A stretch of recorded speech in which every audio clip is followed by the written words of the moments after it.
Welcome to yet another episode of I Am. I'm your host, Feroz Ahmed, and we have with us yet another inspirational personality, a bubbly personality to say, Sandra De Zoysa. Welcome to our show, Sandra. Thank you for having me. So let me put you in a bit of spot. Tell us who you are. Who is Sandra De Zoysa? Okay, no one's really asked me who I am. But if I think about who I am, I would say I'm someone who is passionate, fiercely passionate actually. Whatever it is that I try to do, I'm fierce about. And my passion usually has centered around, over the past 3 decades, on service and service leadership and service management. Given the fact that my entire career of over 3 decades has been spent in managing, customers for 3 of the mobile phone companies in the country. But of course, at Dialogue, we've got millions of customers, a very large customer base. And so it's, I would say, service leadership. And centered around that, obviously, there are lots of young people. So my work I'm passionate about is about helping young people learn, grow, be confident, find their space, and to be able to help that way. And I think beyond that, who I am actually a very deeply spiritual person, I would like to think. And so everything I do is centered around positivity. For me, I don't have space in my life for negative people or negativity. Even in the middle of COVID pandemic, I just always look for what's right and what's good, as opposed to, complaining and grumbling about everything that's not working out, right? Because life for me is about, is the glass half empty or half full? And I choose to always look at it as that the glass is half full. Yeah. So what differentiates you, and how do you define yourself? Well, I haven't really thought about how I define myself, but this may make you laugh. Lots of my friends always use super and sans in the same sentence. So I think of myself as this super sans, superwoman, or superhero in a sort of, comical way. But I'd like to think that I can do anything that is put my way. I'm happy to take any challenge because I know that even if I fail at first, I will eventually succeed. So that's my thing. So tell us, what are your core values? I think my core values are centered around humility and to be able to serve other people, even in a really small way, to be able to help out. And also I'm a very friendly personality, so I'm approachable and humble in that way.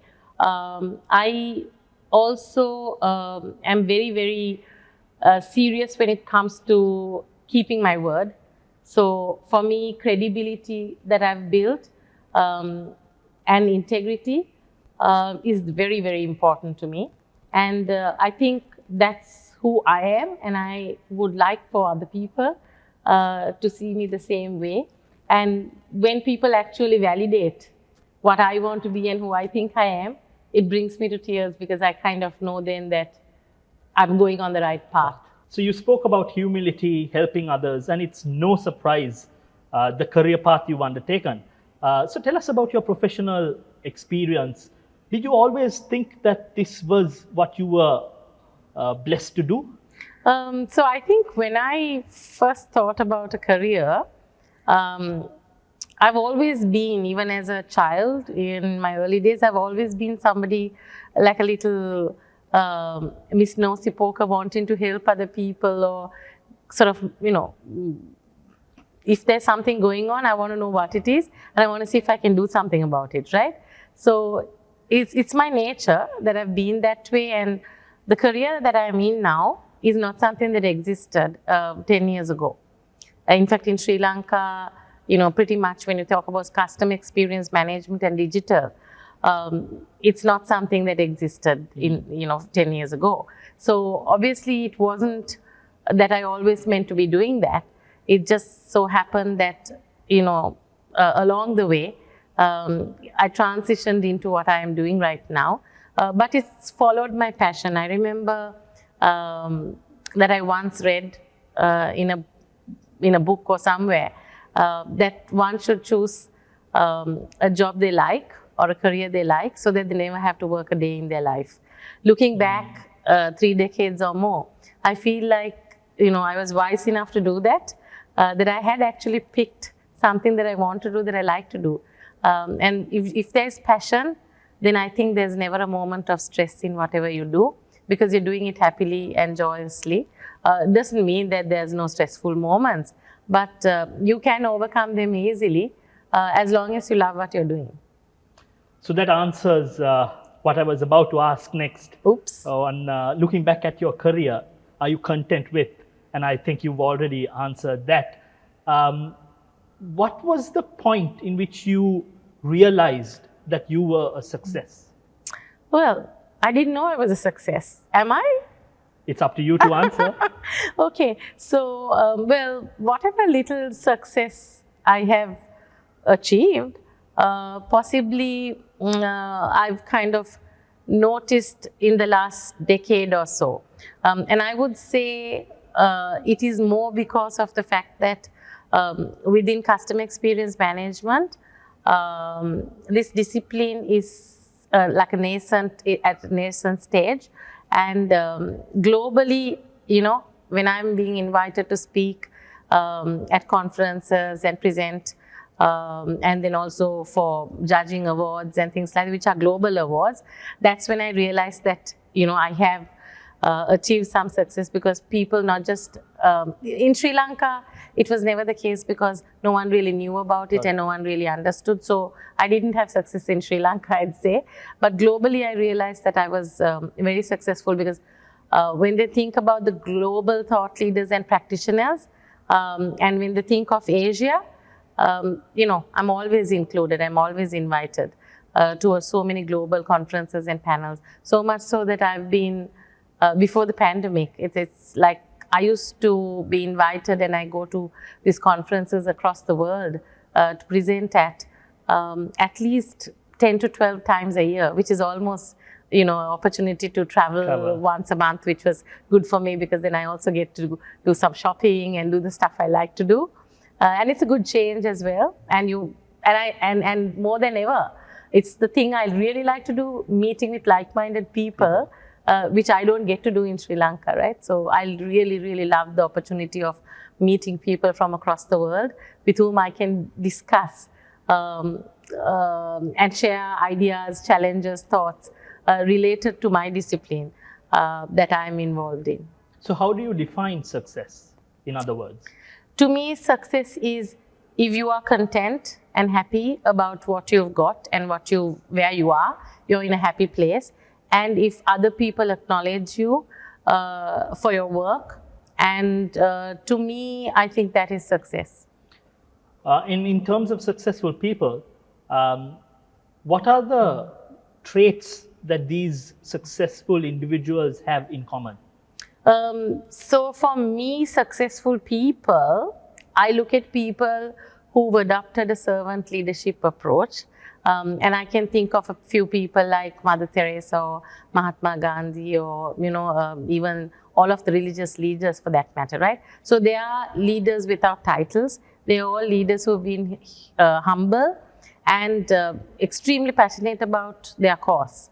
So to me, that really is what successful leadership is about being passionate about the cause and being able to have a following of people, not because their influence comes from status or anything like that, but because of the fact that people are inspired to follow, given that they believe in that great cause.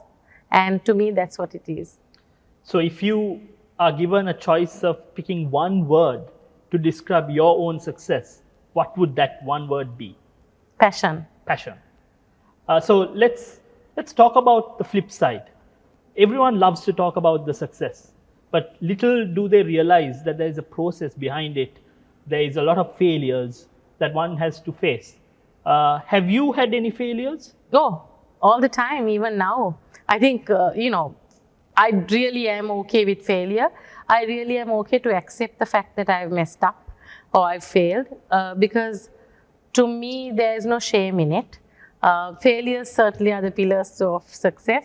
And anyone who has had any success in life will always say that they've failed more times, and they've, stood up and carried on. And that's the only way to succeed.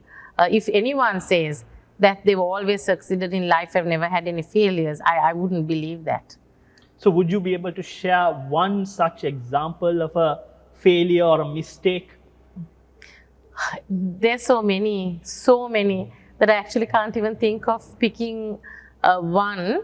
But I think in my early days in my career, I used to be a little too friendly, and that really became a problem. I was very open and very friendly, and I think those I worked with, those around me, saw whatever I thought were my weaknesses, and that didn't work out very well for me as I progressed along the career.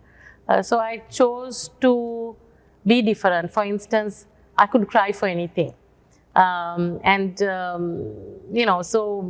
I found along the way, talking about and crying and things more, kind of was like a weakness, and I chose to overcome that and not really give in to it or not be so open about it in my early days. So I would say in the first 15 years of my career, that wasn't good for me. But subsequently, I chose to deal with it in a different way. And as a result of that, I think people now, I have a reputation for being like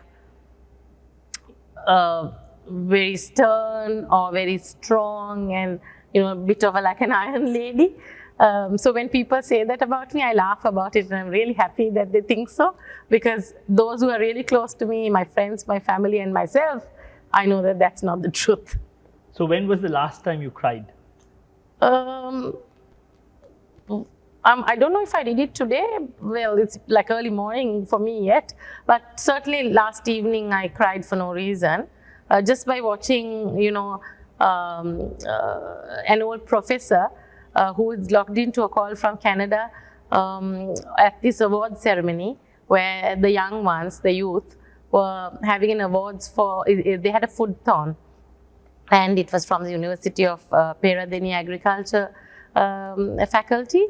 And when I listened to, and virtually mind you, right? And when I listened to all these young 20-odd-year-old undergraduates talking about their journey and their awards, how they won or lost, or their process of getting to that point yesterday, and listening to the professors, talk about it, and they've all, so deeply moved, and it's such a vocation for that gentleman to have logged in from Canada, given the time, difference, and also at the fact that he was an emeritus professor, so he's, not within the faculty anymore. And just listening to all of that moved me to tears. Originally, I wanted to log in just because I was the guest of honor for my, talk. But I think was the last person to log out, because I stayed till the very end. And I watched the whole thing, because that kind of thing really inspires me, because I really do believe that the youth of today are the future, and they should have a better chance for faster progression in life, and should not have to go through the struggles and difficulties that I may have had in my own journey, especially being a female as well. So you spoke about being a female in this particular industry. Have you faced discrimination simply because of being a lady? Well, these days, even if anyone tried to discriminate, I tell them where to get off. It doesn't bother me at all. But back in my early days of my career, I can tell you when I first joined this industry as the first female, some 33 years ago, in a team of 10, 15 people that I worked with, I was the only female. And because I was a female, I was actually told by my boss that I can't be doing the job that I was chosen for. So I had two choices. I had to either leave my job or stay there and fight. And I was crying a lot, as I do. And then my dad told me, listen, you're an only child. We're not going to be there forever. You need to sit and learn to face your giants, slay your giants. If you believe this is what you want to do and you're passionate, you like this job, you fight and show them that you're better than the males and that you're good for the job. So with that, I kind of stayed on and fought. And look at me today. All of those people, whoever else who came in, have gone about into different careers, and I don't know where they are. But I've stayed on. I'm the oldest surviving, not just male, female, but in the industry. 33 years later, right? And I've achieved so much, having charted my path and fought all the way. Then in my second job, I had by then just got married, and I was going to have a baby. I was pregnant, and my then boss told me when I went on maternity leave, after a month, he said, if you can stay away for 3 months, then I don't really need you. You can stay away forever. So I didn't want to lose my job because it was about a year after I had joined. So I went back to work. I actually, though I had paid maternity leave for 3 months or more, after a month I went back to work because I didn't want to lose my job over it. And so like that, there have been lots of times when, being a female hasn't been advantageous. And also, I think when you sit at the table, sometimes there's a whole lot of conversations going on, but females tend to be a little shy, or maybe they're not very vocal. They're also very careful, and they're always thinking about what will this one think, what will that one say, worried about all these things. Males are not like that, right?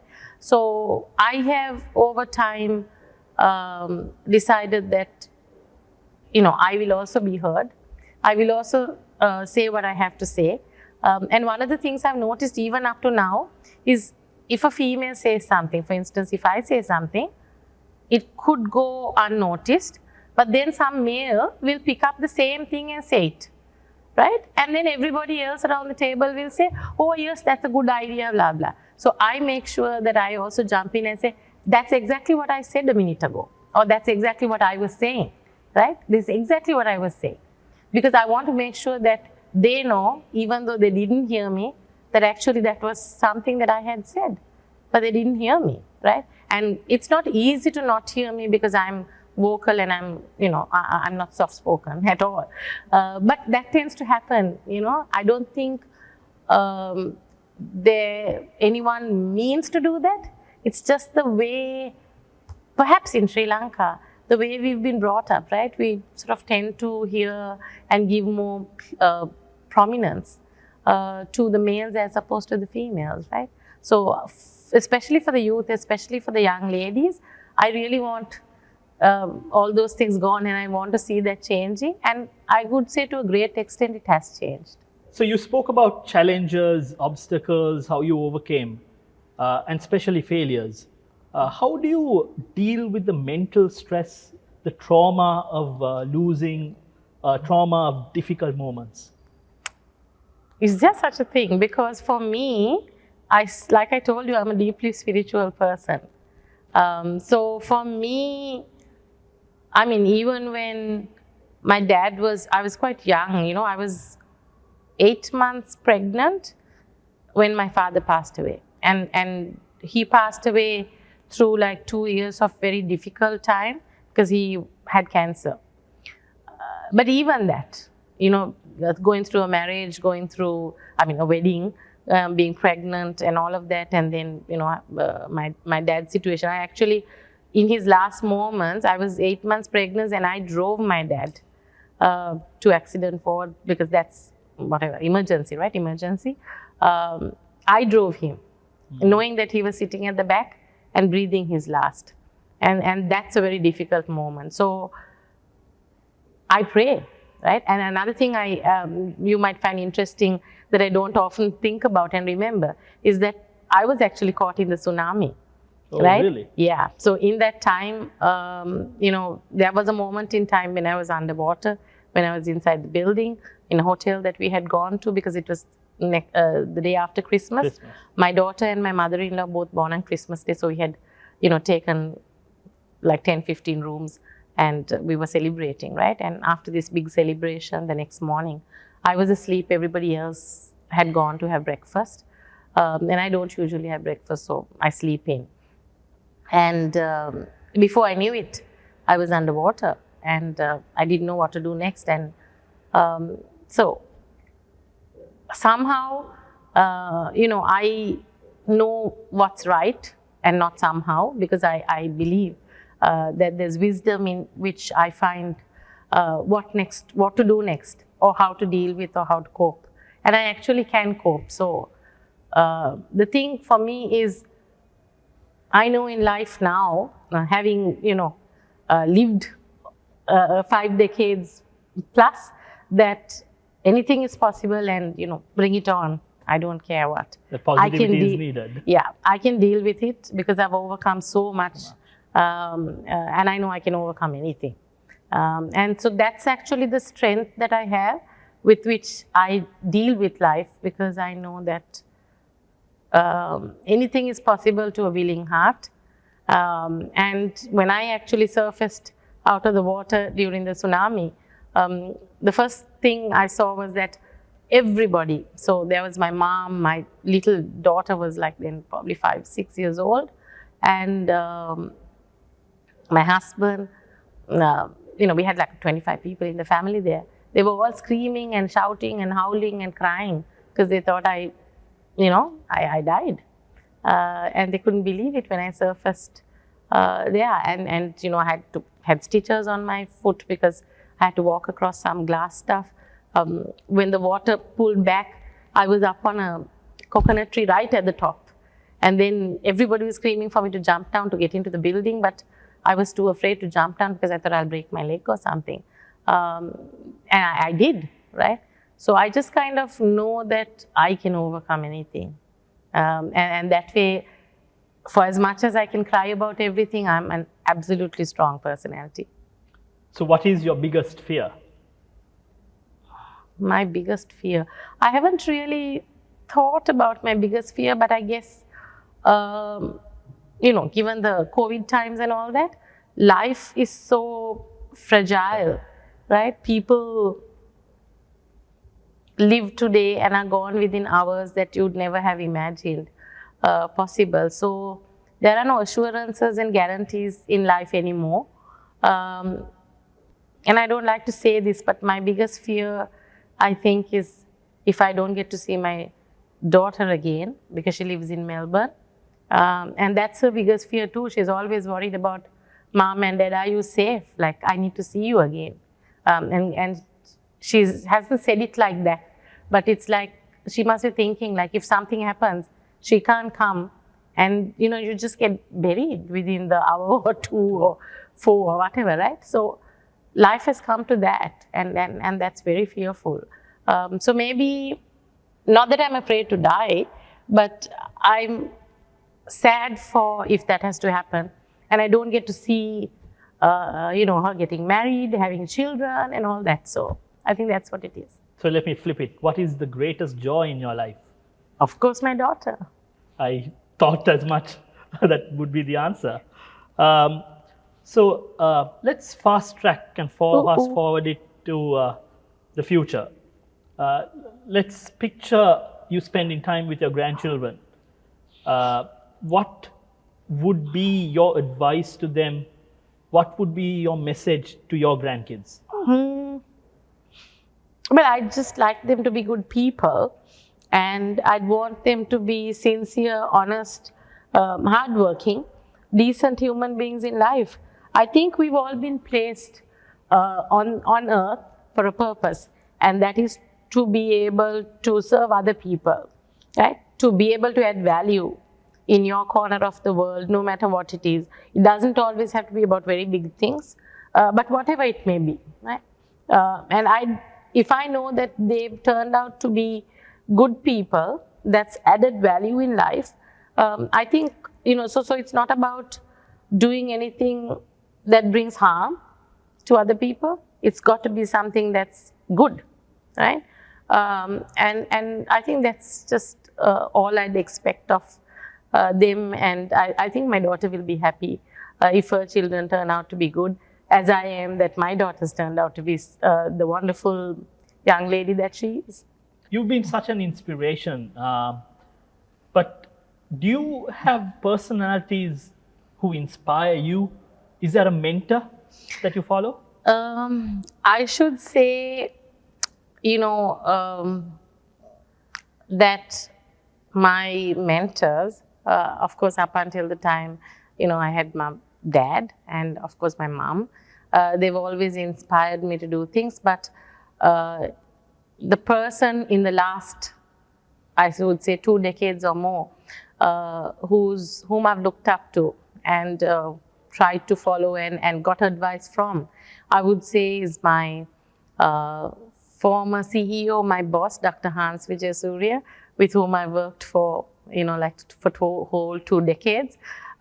Is a very unique, remarkable person.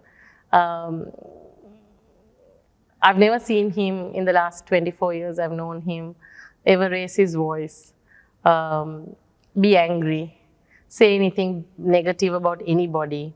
He's always calm and collected and so inspiring, So yes, he is my mentor and someone that I've really looked up to and also tried to emulate, because I don't know of anything negative or bad about him. Everything's so positive and so good. And yeah, so that's who I would say it is for me. So do you ever lose your temper? Do you get angry? Yeah. I get angry very often, all the time. I think I picked that up from my dad. He's sort of had that personality, but it's like one of those soda pops, it's come, it's flared off and it's gone, and the next moment I'm back to myself, and everyone else around me can't relate because they're thinking like, oh, what happened to her, because I left it and I'm gone, so I've left it behind. So it's just momentary. So if roles are reversed and you put yourself in my shoes, or to a 20-year-old for that matter, what would you advise him to invest his time in? I think life is a journey towards excellence, and you need to be able to grab all the opportunities and challenges that come your way, and try to make the best of it. It's also one in which you should constantly be working towards being your best self, and it shouldn't have to be that you're competing with other people. You shouldn't have to be comparing yourself with other people all the time. You should want to compare yourself with who you were yesterday or last month or last year and make sure that you are better than that. So it's baby steps to become the best version of yourself, is what I'd say it is. And you certainly can't get to success without having done the hard work, right? I know that we live in a world that's everything's instant. At the push of a button, a command to Alexa or Siri and stuff like that, you get things done, and everyone's very impatient. But some things, it's about the journey, and some things take time. So continuously bettering yourself in terms of your knowledge, your education, will give you those insights, and the experience counts for something. So it's not like the hard work gets done along with the experience that you have along the journey of whatever it is you're doing, right? So you shouldn't be in such a rush to get to the end of it. You should be happy about every step of the way and that journey, and enjoy the journey, because the final destination and outcome cannot give you so much joy that's going to last forever. It's the It process. is in the process, right? And a very simple thing could be, there would have been a time when I told myself, oh my gosh, if I have that vehicle, it's my dream vehicle, right? Or anything else, for that matter, it's my dream, this I want, that, and it's, oh my gosh. But the lead up to it, and when I actually, got whatever it is that I wanted that way, that joy didn't last at all. Because the moment you've accomplished something, it's like, that's over, it's gone. It's just that moment, right? And then it's something else, you're looking for something else, or you're working towards something else. So I think enjoying that process is really important. So how do you keep yourself motivated and inspired? I don't know. For me, it's always in life been that I'm looking for the next challenge, something that I feel that is the next step of progression, right? And so I keep busy because I'm all consumed by whatever it is that I have to do. And I'm like, I know it's not nice to say, but I'm almost obsessive about whatever it is, right? So whether it be building a house or doing something, or going on a trip with my friends, or whatever in life. Is it obsession, or is it striving for excellence, perfection? Yeah, so striving for perfection or excellence also makes you that passionate that it may seem like you're obsessive about it, because I dream about it morning, noon, and night. If I'm in the shower, my thoughts have run off to, oh, so when this happens, it's going to be like this. I'm almost already there. So weird, those who know me, some of my teammates in office, they laugh about it. But I actually bought rims, I can't remember, for a vehicle that I didn't have. But the vehicle came really fast. And that upgrade, I think, was a vehicle that would have cost me 5-7 times more of the one that I had then, right? So I do crazy things like that. I'd actually go ahead and, buy things. If I was building a house, I'd probably buy the stuff for inside the house without having started on building the house. But for me, it's like, I know I'm going to get there. So it's like, let me collect everything else, because I know this is going to be placed here, that's going to be placed here, and this is how it's going to look. So I'm sort of always dreaming about and stuff like that for anything I do, right? So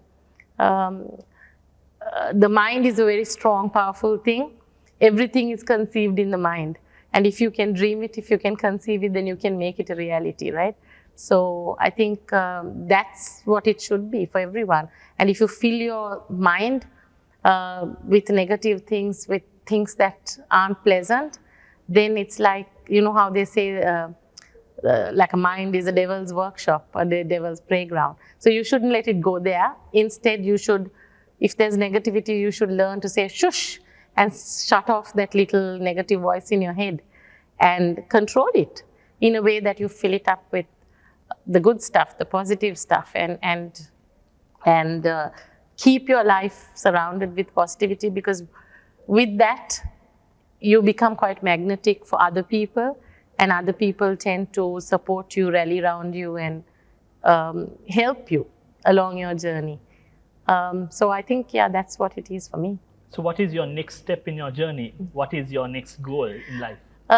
So from a career point of view, I wouldn't say that I'm looking for anything in particular. But even some 30 odd years back, I've always wanted to be doing something which was entrepreneur, and that I hadn't got down to because, I've been a working woman, a career woman all my life, working for, someone else. So at some point in my life, I still want to go back and do the thing I didn't do, which is to be a businesswoman, to have my own business and I have a few thoughts around what I want to do. I'm not going to talk about it now.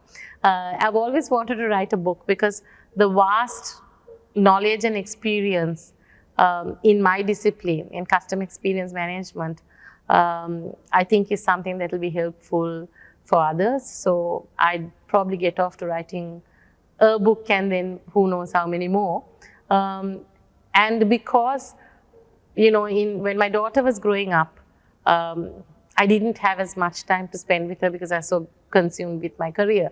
I'm thinking that I'm really going to enjoy, you know, hopefully the kids that she has, my grandkids, and also spending time with her. So I think I'd like to also do some of those things that I missed out on doing in the last 3 decades of my life.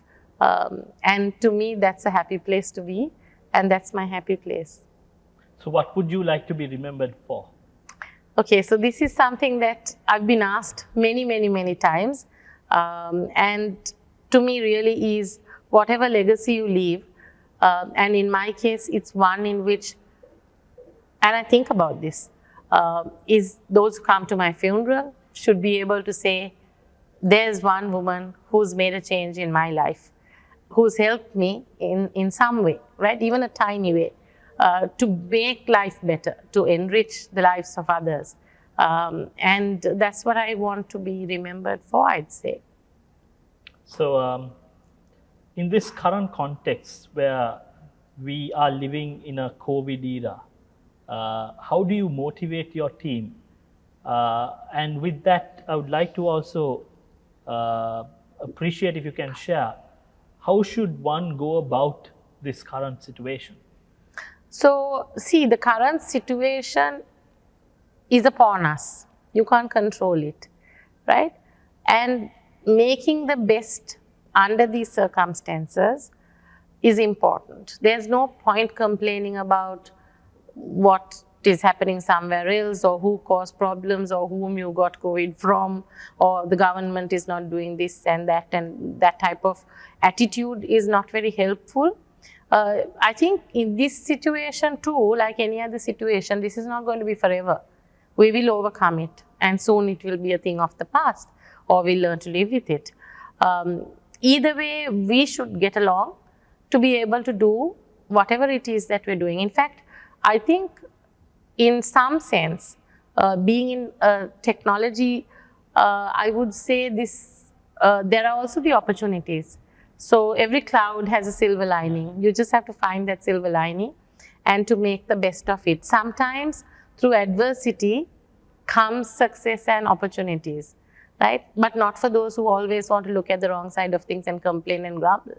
But for the others who grasp that opportunity to make the best of it. So really, I think everyone needs to be looking to, because it's enough of complaining and grumbling and negativity, you know, over the last 15 months, right? You've got to move on, and you have to do what you must do without waiting for all this to change. So with that positive note, let me thank you for spending time with us, sharing your story of who is Sandra De Zoysa. Thank you very much. Absolute pleasure being here, Feroz. Thank you.